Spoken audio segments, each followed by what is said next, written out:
Zikir bersama sesudah sholat 5 waktu dipimpin oleh imam, sesudah sholat Jumat juga, ini bid'ah. Mengapa bid'ah? Karena tidak terkenal, tidak ada pada zaman Nabi SAW. Ibnu Abbas radhiyallahu taala anhuma mengabarkan bahwa ada suara keras sesudah sholat.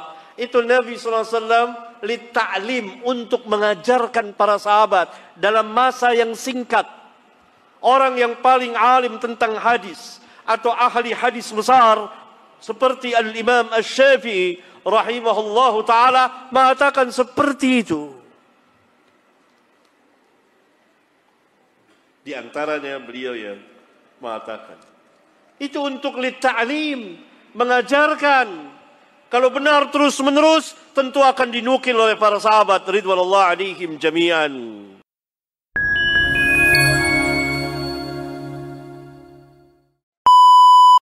Bismillahirrahmanirrahim. Assalamualaikum warahmatullahi wabarakatuh. Alhamdulillahirabbil alamin, wassalatu wassalamu ala asyrafil anbiya'i wal mursalin sayyidina Muhammadin wa ala alihi wa sahbihi wa man tabi'ahum bi ihsan ila yaumiddin, tsumma amma ba'd. Jamaah sekalian, kaum muslimin wal muslimah rahimani wa rahimakumullah. Permasalahan zikir kepada Allah Subhanahu wa taala ini merupakan sesuatu yang dianjurkan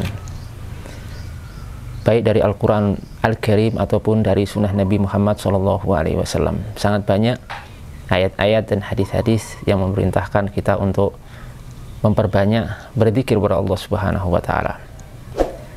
Ada satu permasalahan yang kerap diangkat oleh sebagian pihak yang menyatakan bahwasanya hal itu termasuk perkara yang dilarang atau perkara bid'ah, yaitu zikir atau dzikrul jama'i atau zikir secara berjamaah yang biasa dilakukan oleh kaum muslimin di Indonesia itu ataupun bahkan kaum muslimin di seluruh penjuru dunia.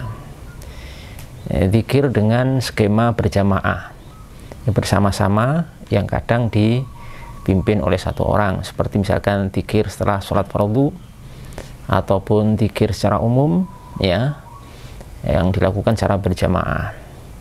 Masuk di sini juga masalah takbir ya, takbiran, tradisi takbiran berjamaah.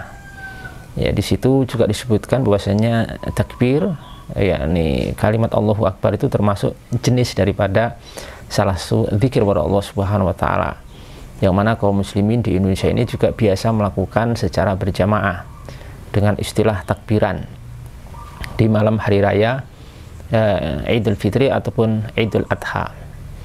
Kemudian juga fenomena yang lain yang banyak diamalkan oleh kaum muslimin.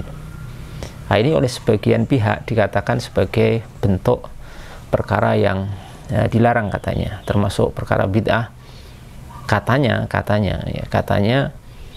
hal itu tidak pernah dicontohkan oleh Rasulullah SAW. Jadi menurut mereka itu zikir harus dilakukan sendiri-sendiri. Karena makanya mereka itu paling anti untuk melakukan zikir secara berjamaah, baik takbiran, baik setelah sholat fardu, baik dalam kesempatan-kesempatan yang lain. Hal ini perlu kita luruskan ya, bahwa tuduhan ini adalah tidak benar. Tuduhan ini keliru. Tuduhan ini sangat keliru sekali. Kita perlu luruskan. Jadi begini, ada satu kaidah yang harus kita pahami bersama, bahwasanya di dalam Al-Qur'anul Karim dan dalam hadis-hadis Nabi SAW sebagaimana sudah kita sebutkan tadi, banyak sekali dalil-dalil yang memerintahkan kita untuk berzikir pada Allah Subhanahu wa taala. Seperti dalam Al-Qur'anul Karim, Allah Subhanahu wa taala berfirman, "Fadhkuruni adzkurkum." Hendaknya kalian berzikir kepadaku Allah, adzkurkum, aku akan ingat kepada kalian. Kemudian juga dalam beberapa hadis ya yang lain juga disebutkan sangat banyak sekali perintah berzikir ini. Nah, yang perlu kita ketahui bahwasanya perintah untuk berzikir pada Allah Subhanahu wa taala itu masuk kategori jenis perintah mutlak. Ya, al-amru al-mutlak. Perintah mutlak. Nah, perintah mutlak itu ada satu kaidah yang perlu kita pahami, bahwasanya al-amru al-mutlaqu yu'mal ala itlaqihi ma lam yarid dalilun yuqayyiduhu. Jadi perintah mutlak itu harus dilakukan sesuai kemutlakannya. Ya, sesuai kemutlakannya selama tidak ada dalil yang membatasi. Nah, termasuk dalam perintah mutlak ini adalah perintah berzikir. Perintah berzikir ini termasuk perintah mutlak. Artinya mutlak di sini apa? Artinya Allah Subhanahu wa taala dan Rasulnya Muhammad SAW memerintahkan kita untuk berzikir kepadanya itu secara mutlak, dalam arti tidak terikat oleh tata cara tertentu, baik dilakukan sendiri atau berjamaah, tidak ada ikatan. Yang kedua, tidak terikat oleh waktu tertentu dan tidak terikat oleh tempat tertentu. Jadi ini maksudnya mutlak. Perintah ini mutlak. Nah, termasuk di sini perintah zikir secara zikir kepada Allah Subhanahu wa taala itu termasuk perintah mutlak.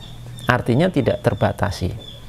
Allah dan Rasulnya Shallallahu Alaihi Wasallam tidak membatasi berzikir itu harus sendiri-sendiri, dan juga tidak membatasi zikir itu harus berjamaah.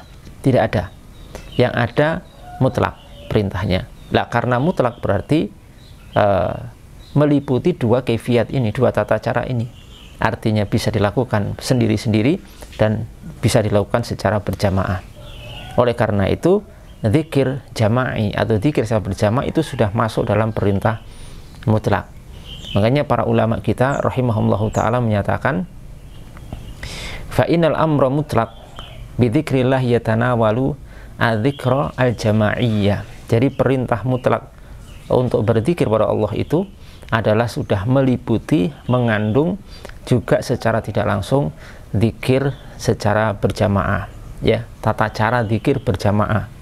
Jadi itu sudah masuk di situ, baik zikir secara infirad bersendiri ataupun berjamaah, itu sudah masuk perintah mutlak dari Allah Subhanahu wa taala dan Rasulnya untuk berzikir, ya, untuk berzikir.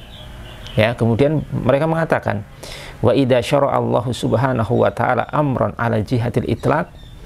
Oleh karena itu, apabila Allah Subhanahu wa taala telah mensyariatkan satu perkara dalam bentuk mutlak, perintah itu dalam bentuk mutlak, wa kana yahtamilu fi fi'lihi wa kayfiyati iqaihi akthar, ya, aktsaru min wajhin, maka jika kemudian dalam pelaksanaannya dan realisasinya itu mengandung, ya, aktsaru min wajhin, mengandung lebih dari satu cara, fa innahu yu'khad ala itlaqihi wa si'atihi, maka boleh untuk diambil sesuai kemutlakan dan keluasannya. Ya, seperti tadi perintah berzikir itu tidak ada dalil yang harus sendiri-sendiri, tidak ada.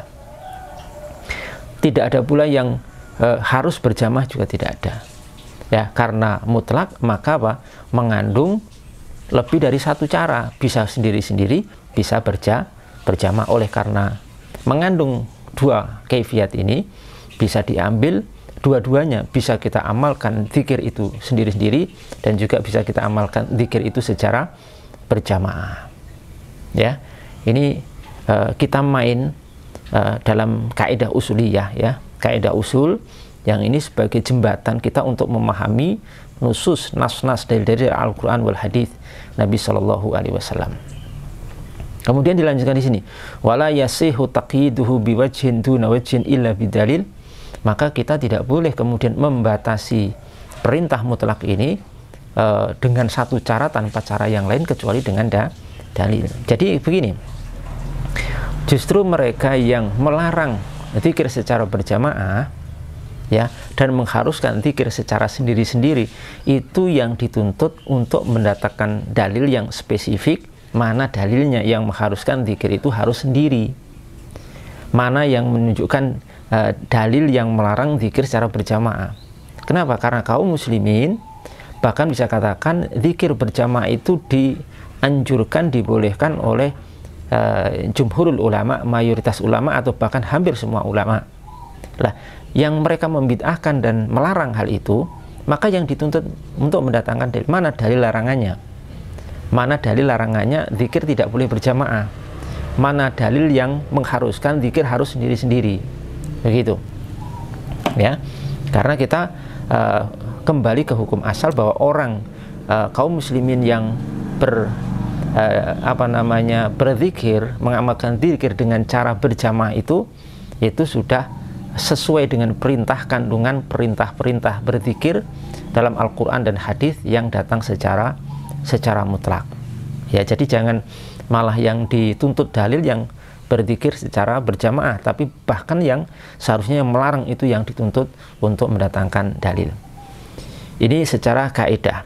Kemudian sebagai penguat dalam masalah ini, akan bolehnya atau bahkan dianjurkan zikir secara berjamaah itu adalah bahwa perintah-perintah dalam Al-Quran wal hadis tentang perintah berzikir itu datang secara atau dalam bentuk jamak atau plural, ya, plural dalam bentuk jamak, seperti misalnya fadkuruni adkurkum, hendaklah kalian berzikir. Kalian bukan sendiri ya, tapi bentuknya jamak atau plural.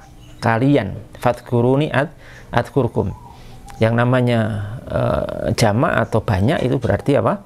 Berarti itu berjamaah. Artinya kaum muslimin itu secara tidak langsung itu sudah diperintahkan ya untuk berzikir secara berjamaah dengan hadis-hadis ataupun ayat-ayat yang menunjukkan kepada bentuk tadi ya, bentuk plural tadi atau bentuk jamak tadi. Kemudian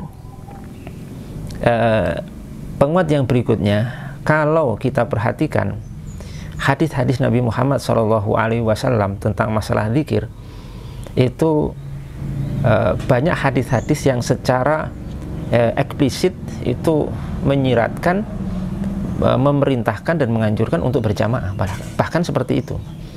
Ya, dari beberapa hadis, misalkan ya, dalam hadis disebutkan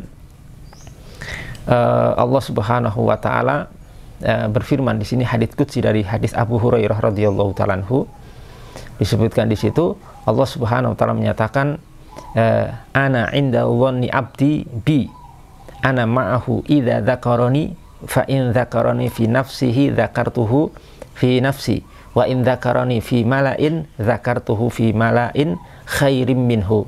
Hadis ini muttafaqun alaih, riwayat Imam Al-Bukhari dan Imam Muslim. Allah menyatakan, aku Allah itu sesuai dengan prasangka hambaku kepadaku, dan aku bersamanya, bersama hambaku itu, jika dia, hamba itu, berzikir kepadaku, ingat kepadaku. Dan jika dia mengingatku, maka di dalam dirinya aku akan mengingatnya di dalam diriku.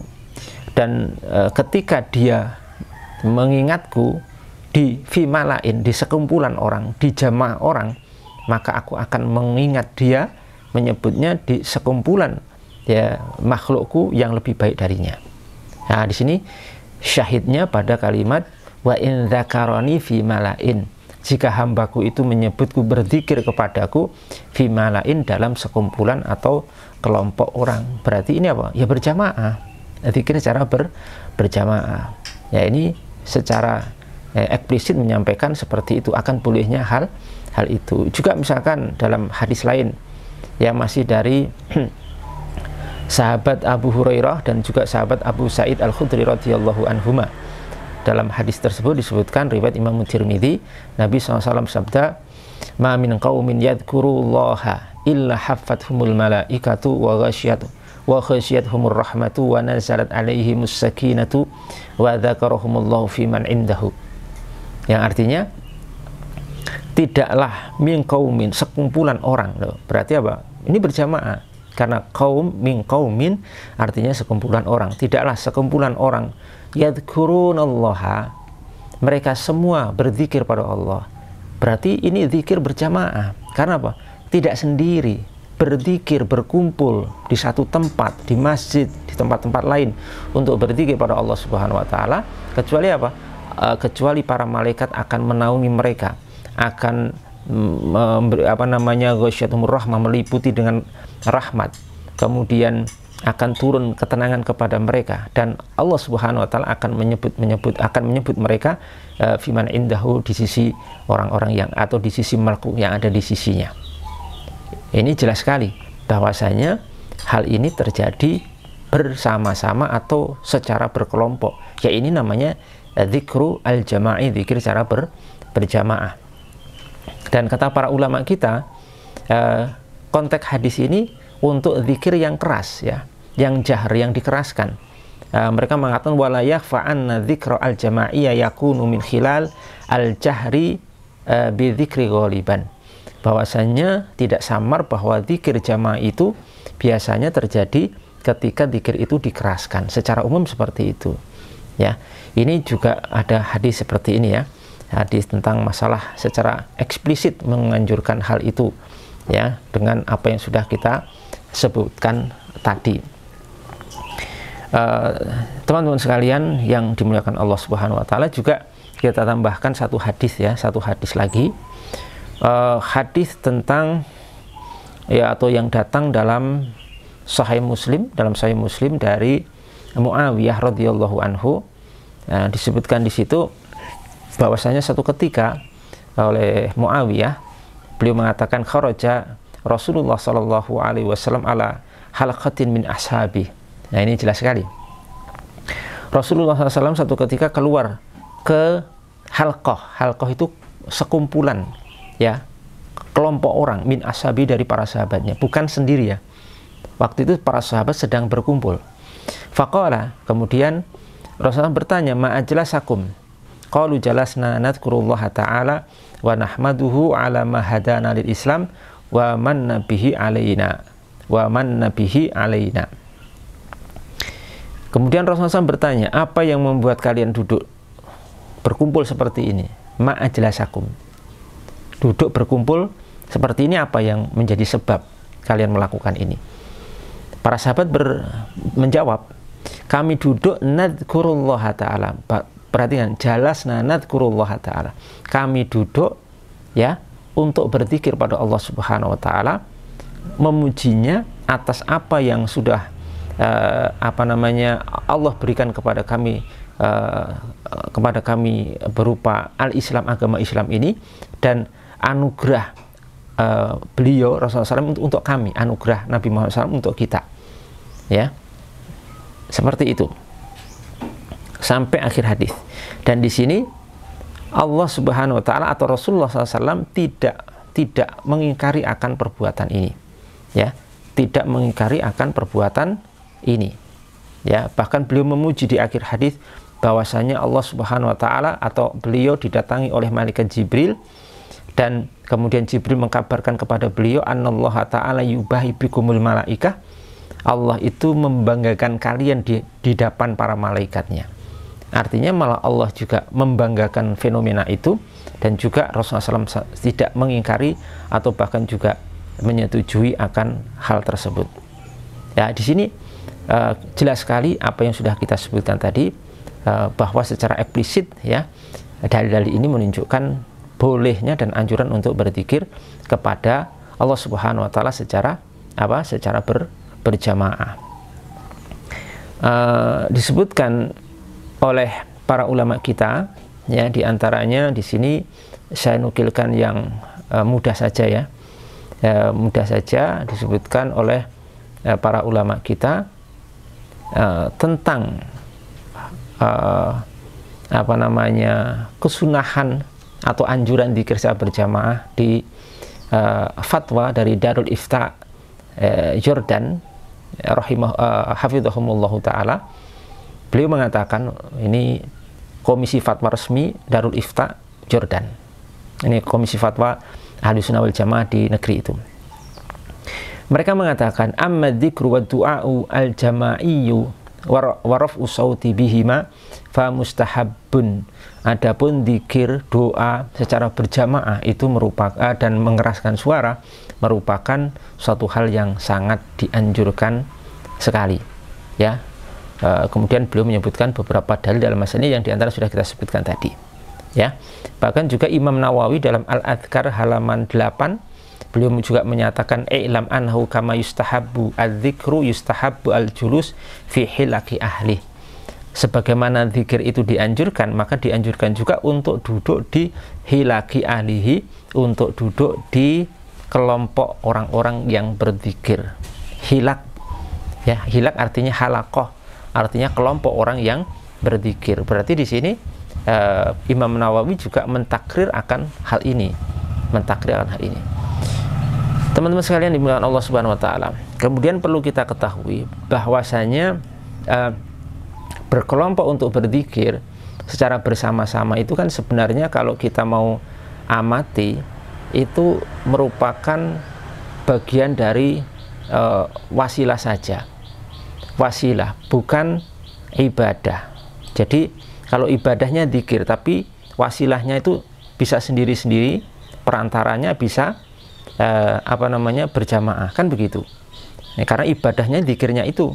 Adapun apakah bersendiri atau bersama-sama itu hanya wasilah, tata cara wasilah, tata cara perantara untuk mewujudkan zikir, ibadah zikir itu. Nah, dan wasilah ini merupakan masalah yang bukan ibadah, masalah duniawiyah yang itu tidak diatur ya secara tegas ya oleh syariat Islam dalam hal ini. Maka para ulama mengatakan wa hadzal istima' wa ta'awun wasilah wa laysa ibadah wa laysa ibadatan maqsudatan lidzatiha.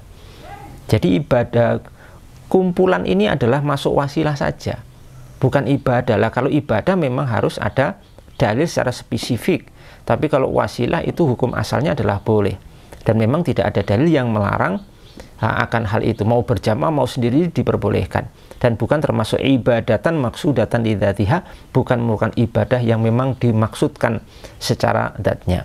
Jadi tidak bisa dikatakan bid'ah ya, karena apa? Karena sudah ada dalilnya. Yang bid'ah itu adalah yang tidak ada dalilnya. Dzikir jama'i ada dalilnya. Tadi ya argumentasinya sudah masuk dalam perintah-perintah berzikir dari Al-Quran dan hadis yang datang secara mutlak.